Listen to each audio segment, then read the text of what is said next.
I'm back and ready to cook even more delicious food for you. Isn't that clever? Isn't it stunning? There are still so many incredible East Asian recipes I want to share with you. There is so much flavour in there. And this time I'm bringing together delicious dishes that will work alone or as a menu. Oh, yeah. Oh, lovely. Look at that. I warn you, this is not for the faint-hearted, but it's delicious. Gorgeous food and kitchen challenges. I can't do it. I can't wait.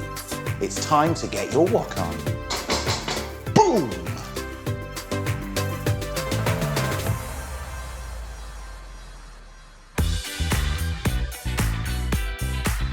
Staying in is the new going out. And if a sofa Saturday night is on the cards, then I have the perfect recipes for you. Invite your mates over, kick back, and fill your boots on delicious food.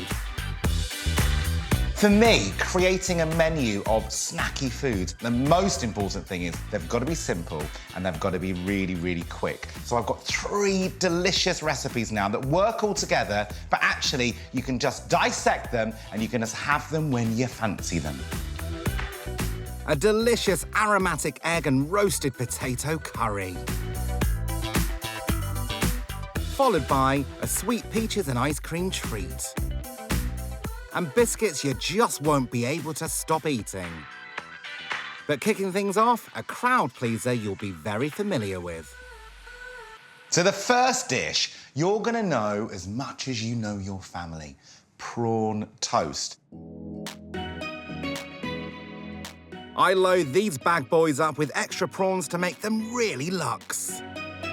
You've probably ordered this in a takeaway. You probably ordered it from a restaurant. Have you made it at home? Probably not, but you will now. So we're gonna start with our ingredients.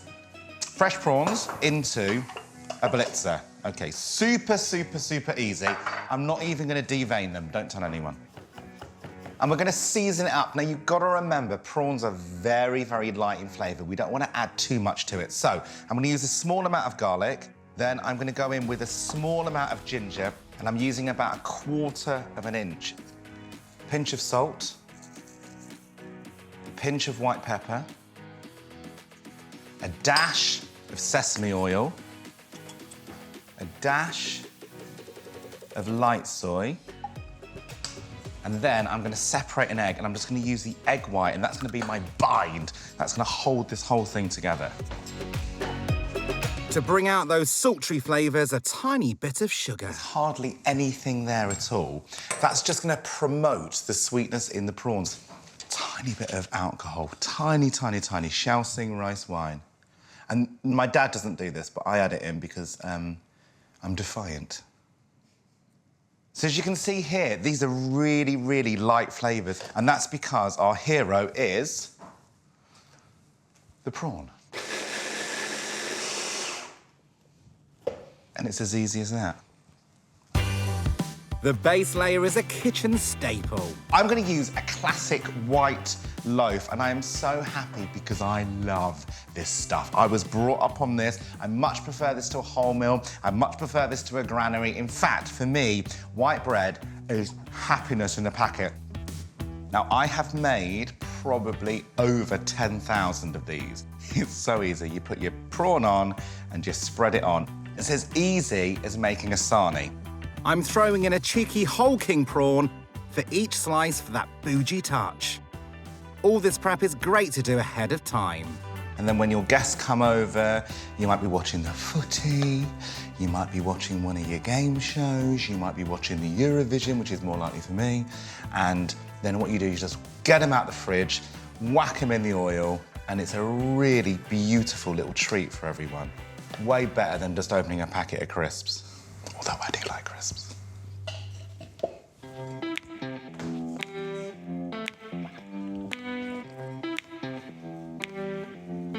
Prep done, number 1. Now we're gonna do our sesame seeds, and this is a really easy way of doing it. Get a large plate or a tray, cover it in sesame seeds, and you're gonna press them down just the wet side only, not the other side.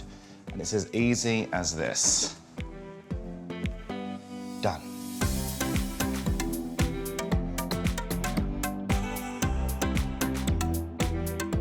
And don't worry about the prawns falling off because the prawn glue is going to hold them in. And I'm pressing quite hard here just to get them all nice and covered.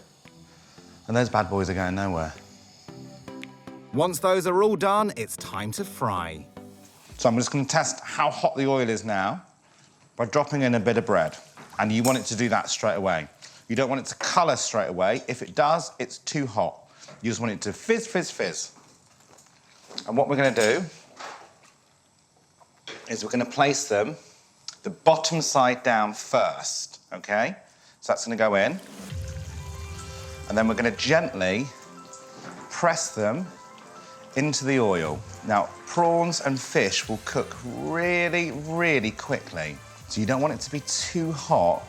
And once that prawn on the top is set, we're going to flip it over.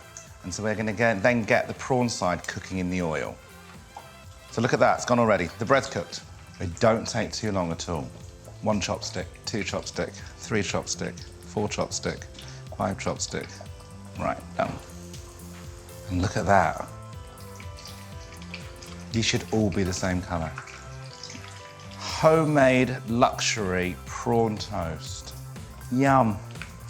So as you can see here, you've got some height. That's the prawn and the egg is all cooked and it's swelled in the oil, and so it's going to feel bigger. I'm just going to slice this one up and show you. So normally in a restaurant, we would go around all the edges and we would tidy it all up and make it all nice and symmetrical. But actually, deep-fried white bread crust, are you kidding me? Who's going to throw it away? So you're literally just going to go on a diagonal. So you've got a prawn on either side. So it's literally going to be served like that.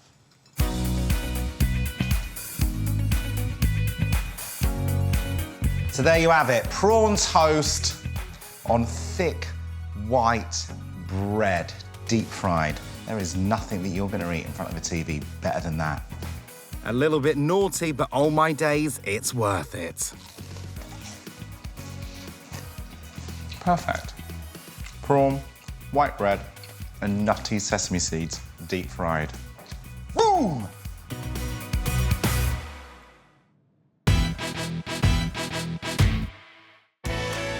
Up next is something really special. My potato and egg curry. Humble ingredients transformed into a palatial dish. It is so delicious and packed full of flavour. I feel so lucky to share this next recipe with you because when I was growing up in Leicester in the 1970s and the 80s, we were so fortunate to be in a melting pot of different cultures and cuisines. And so I've been cooking curries the whole of my life, longer. Well, actually, probably the same amount of time as I've been cooking noodles and rice. But this is a very, very basic curry, but I've got some gorgeous tips for you to make sure that your curry will always taste very, very authentic. Before I crack on with the sauce, it's time to jazz up the 6 eggs, which have been hard-boiled for 6 minutes. I want to give them some colour. I'm going to take some turmeric. Dolly, she's after the prawn toast. I'm so sorry. We use it in Asian cooking for colour. It's a really bright colour and so gorgeous. Add a splash of water and mix with the eggs. Whilst the colour infuses, make the base of the curry sauce. I'm going to do a technique that I learned years ago from one of my friend's mums. It was from the Punjab, and it was about creating a really thick sauce, almost like a boona. The secret is to get a pulpy paste base layer using a food processor. One of the best things about cooking a curry is that it gets better after days and days. So I often do a vata curry and I put it on the side and then I text all of my mates and I let them know that they can pop over with their Tupperware containers and come and collect their dinners if they want it. Roughly chop 2 white onions and don't hold back on the garlic. Bung in 5 big cloves. And then we're gonna put in a good amount of fresh ginger. Whack a little bit of salt in there. And we're going to blitz.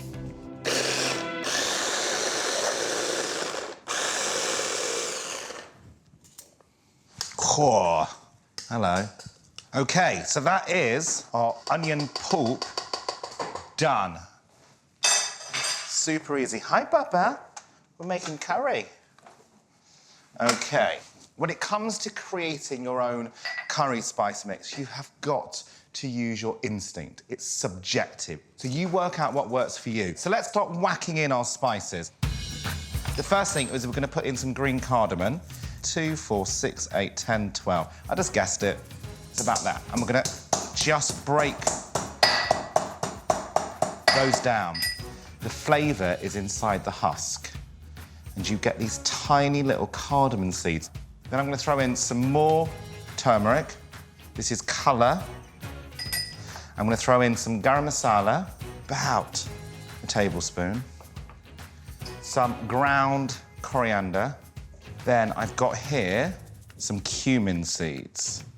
And all I'm going to do is I'm going to grind this together and mix it together. And by doing this, you're releasing those flavours before you fry it.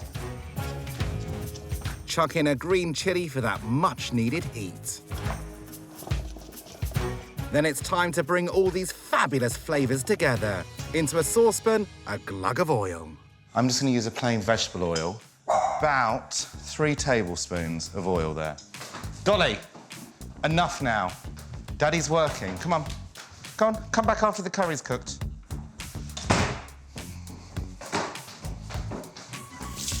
And the oil's hot. I'm now going to get my pulp in, which is my onions, my ginger, and my garlic. I've turned the heat down. This is not a sprint. This is not a stir fry. This is a marathon, and we're going to build those flavours up. So I'm literally cooking through that pulp. Now, next up, I'm going to put my spices in. I see some recipes and they add their spices in much later on. I don't like doing that because it makes them really powdery, and I don't want to taste the powder. But look at that gorgeous curry base there. To boost those aromats, 2 tablespoons of shop-bought curry paste. It just makes life so much easier. So if you find a paste that you really like, don't be afraid of using it. Oh, yeah. As if this curry didn't have enough already, I'm throwing in even more onions. Maximalism. I want these onions to be part of the dish, adding a little bit of salt. Chuck in half a tin of chopped tomatoes and half a litre of vegetable stock. 3 bay leaves are going to go in. A stick of cinnamon. I'm going to throw in my chopped tomatoes. I want these to cook down. And a bit more heat with more chopped green chilies, seeds and all, and a touch of sugar. Now, I'm going to put some coriander on the top, but I'm also going to cook with the coriander stalks, where it's packed full of flavour. Because I'm Asian, a dash of light soy. OK, my curry is now done. All that's left to do is place in those yellow flecked eggs. I quite like a whole egg through mine. And bung in a load of roasted potatoes. These are left over from a roast, but you could just easily knock some up. Just going to submerge all of that. Oh, yeah. Spoon out that gorgeous, fragrant egg and potato curry.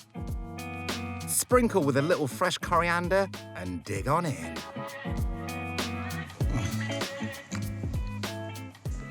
I love food so much, and I love curry. And do you know what I love most about this curry? Is that it's so complex, it's so sophisticated, but it's so easy to make.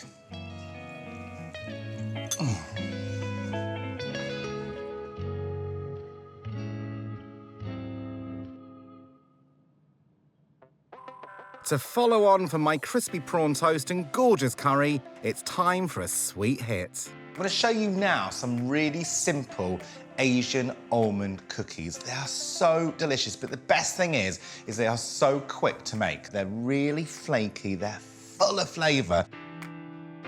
I've got here some ground almonds and some room temperature butter, and we're going to whack them into a food processor together, and we're just going to bring that into a nice creamed, gorgeous, sticky, biscuity mess. Oh, those almonds. Now I'm going to add in even more almond now, with just a tiny dash of almond essence, and I'm gonna put in 1 egg, half a teaspoon of bicarb of soda, just to give them a bit of a lift. And we go again. Now I'm gonna add in some caster sugar and some plain flour. If you want this to be gluten-free, you can just use almond flour. And we're gonna bring that together now. Scrape down the sides so nothing gets missed and give it a final pulse. Time to get our hands in. And this is the most important thing here, because the amount of butter you've got in there, and that's warm now because it's been in the food processor. We're going to cover it. She's going now in the fridge for 2 hours.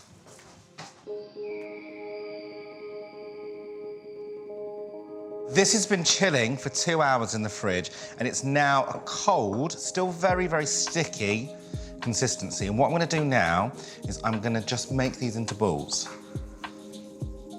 And you don't have to be too finicky about the size.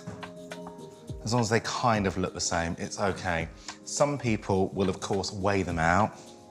Who's got the time? Not me. And I think food like this has to feel homely and rustic.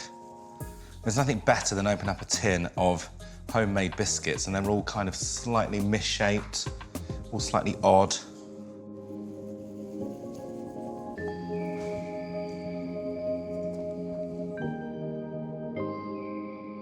Okay. These need to be pressed down in the middle. So you can, at this point, use the back of a teaspoon or a tablespoon. We're just gonna use our thumb. And we're just literally gonna press down in the center, like that. Gorgeous. Beautiful. Now, everything looks better with an egg wash. It literally just, it's like painting a varnish on wood. And when they bake, it makes them really glossy and gorgeous. The quicker I do this, the quicker I eat them.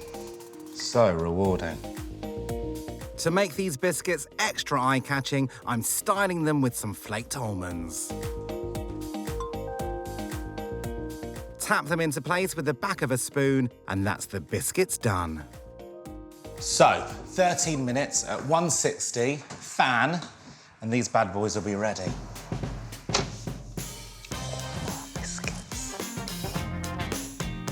Enough time to whip up a complimentary dessert that's full of surprises. I'm gonna use in it some tapioca pearls. Now these are little bubble things that you get in the bottom of a bubble tea, and I love them. You can buy them on the internet. They are a specialist ingredient, but you can get hold of them. And I'm gonna make now a lassi-style version of my bubble tea.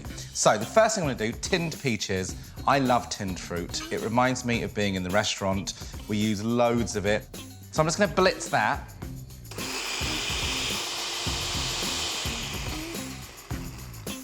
I'm now gonna pop in a scoop, of ice cream, vanilla, maybe a big scoop, because I love it. Some coconut milk, and a teaspoon of honey. Ooh, look at that.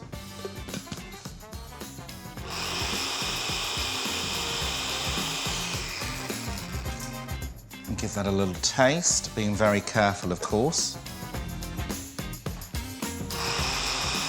That is lethal. Get a nice tall glass and layer it up like a sundae. Our tapioca goes into the bottom. And then I'm gonna pour in my peach ice cream yogurty goodness.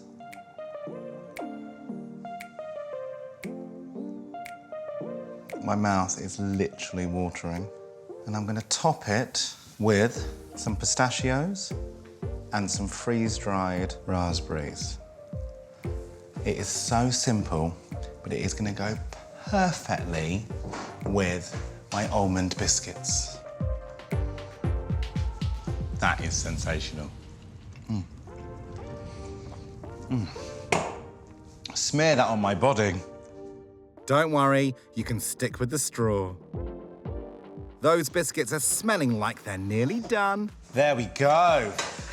Look at those gorgeous things there, our almond biscuits. Perfect. Sitting reading a book, or doing anything actually. These are still hot and they're falling apart. I'm not even waiting for them to cool down. Because some things you should never wait for. And almond cookies is one of those things. Come on, everyone. Come on, cooking family. They're still warm and sticky. There's nothing I love more than seeing people digging in and enjoying my food. Chewy, crispy, packed full of almonds. All washed down with my delicious peaches and ice cream tapioca treat.